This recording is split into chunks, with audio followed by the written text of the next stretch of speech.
जय हिंद दोस्तों, मैं प्रवीण आप सभी लोग को अपने YouTube channel Praveen physics point में हार्दिक अभिनंदन और स्वागत करता हूं। चलिए आज हम 11th के खास टॉपिक पर बात करने वाले हैं।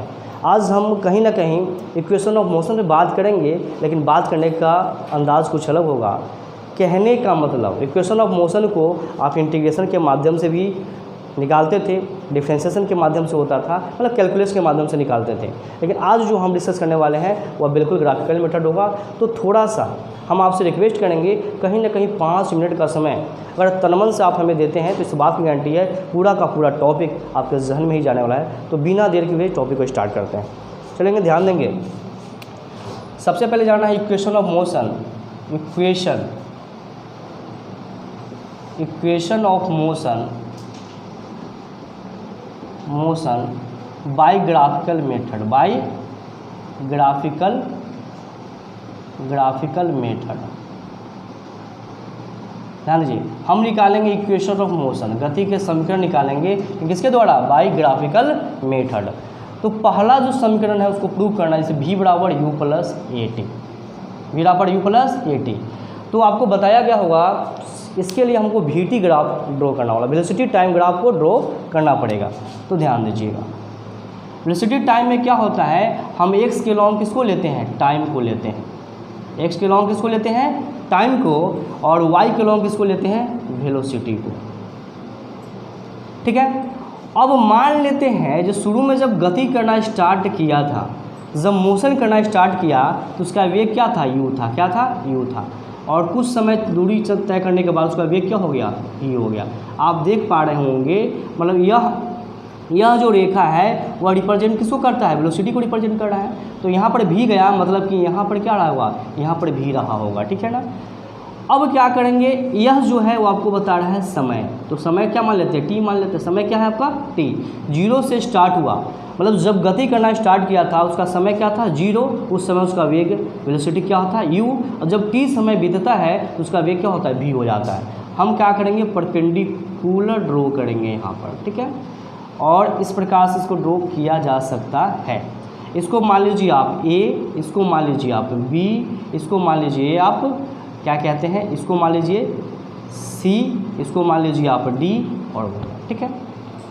अब आप ध्यान दीजिएगा, तो कहने का मतलब बी सी का जो मान है, आप यहाँ जो भी देख रहे हैं मतलब यहाँ का मान, और इतना क्या बराबर है, मतलब बी सी का जो मान होगा वो हो जाएगा भी। ठीक है। और सी डी का जो मान है, मतलब यहाँ क्या था? यू था। तो इसका मान क्या हो जाएगा? यू। तो हमें अगर इसका मान निकालना होगा तो v माइनस यू निकलेगा, मतलब कि बी डी का मान क्या होगा? v माइनस यू हो जाएगा। क्लियर है? चलिए अब बात करते हैं, समय की बात करेंगे तो यहाँ से यहाँ तक का समय क्या होगा? 0 हो जाएगा। आपको पता है वेलोसिटी टाइम ग्राफ का जो स्लोप होता है वह एक्सेलरेशन को रिप्रेजेंट करता है। तो एज वी नो डैट, जैसा कि आप जानते हैं, एज वी नो डैट क्या जानते हैं? ये जो होता है वो क्या होता है? tan थीटा होता है, मतलब स्लोप होता है। क्या होता है? स्लोप। तो a बराबर क्या है? tan theta. अब लिख सकते हैं, तो ये रहने दीजिए। a क्या है? एक्सेलरेशन है, जो वस्तु ऑब्जेक्ट जो है वो मूव कर रहा है, वह कांस्टेंट एक्सेलरेशन a से मूव कर रहा है। तो tan थीटा मतलब लंब परपेंडिकुलर बाई क्या करना है? बेस करना है। परपेंडिकुलर क्या होगा? मान लीजिए थीटा है आपका, तो क्या होगा? bd हो जाएगा। और बेस क्या हो जाएगा आपका? मतलब कि आधार की बात कर रहे हैं तो आधार हो जाएगा आपका ad हो जाएगा। ठीक है। bd का मान कितना होगा? v minus you. bd का मान कितना है? v minus you. और ad का मान कितना है आपका? t है। इधर थोड़ा सा लिख लेते हैं। अब क्या करेंगे? क्रॉस मल्टीप्लिकेशन करेंगे तो क्या हो जाएगा? यह at हो जाएगा और यह हो जाएगा आपका v माइनस यू हो जाएगा। क्लियर है? अब क्या करना है, आप u को एक तरफ कर लो और v को एक तरफ कर लो। तो ऐसे जब करेंगे तो फाइनली इक्वेशन जो निकल के आएगा वह v बराबर क्या हो जाएगा? u इस साइड में आएगा तो u प्लस ए टी निकल के आ जाता है। ध्यान दीजिए, कुछ नहीं, जो भी खेल है बस ग्राफ का ही खेल है। सबसे पहले क्या करना है, समय जब गति करना प्रारंभ किया तो उसका वेलोसिटी क्या था? u था। जब समय बीतता है उसका वेलोसिटी क्या हो जाता है? t समय बीतता है तो v हो जाता है। और आप ध्यान देंगे तो कहने का मतलब इनिशियल वेलोसिटी क्या हो गया आपका u हो गया, फाइनल क्या हो गया v हो गया। हमें पता है वेलोसिटी टाइम ग्राफ का जो स्लोप है वह किसको रिप्रेजेंट करता है, एक्सेलरेशन को रिप्रेजेंट करता है। तो हम लिख सकते हैं ये क्या हुआ tan थीटा बराबर स्लोप, यानी tan थीटा का मान निकालना होगा तो क्या होगा परपेंडिकुलर बाई बेस होगा, तो लंब बटे आधार, तो लंब आपका क्या हो गया BD और आधार क्या हो गया AD।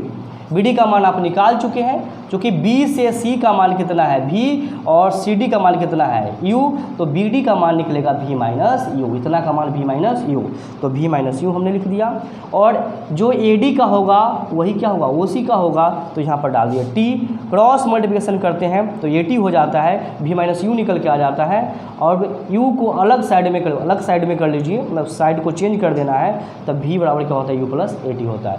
यह क्या है, गति का इक्वेशन का पहला समीकरण होता है।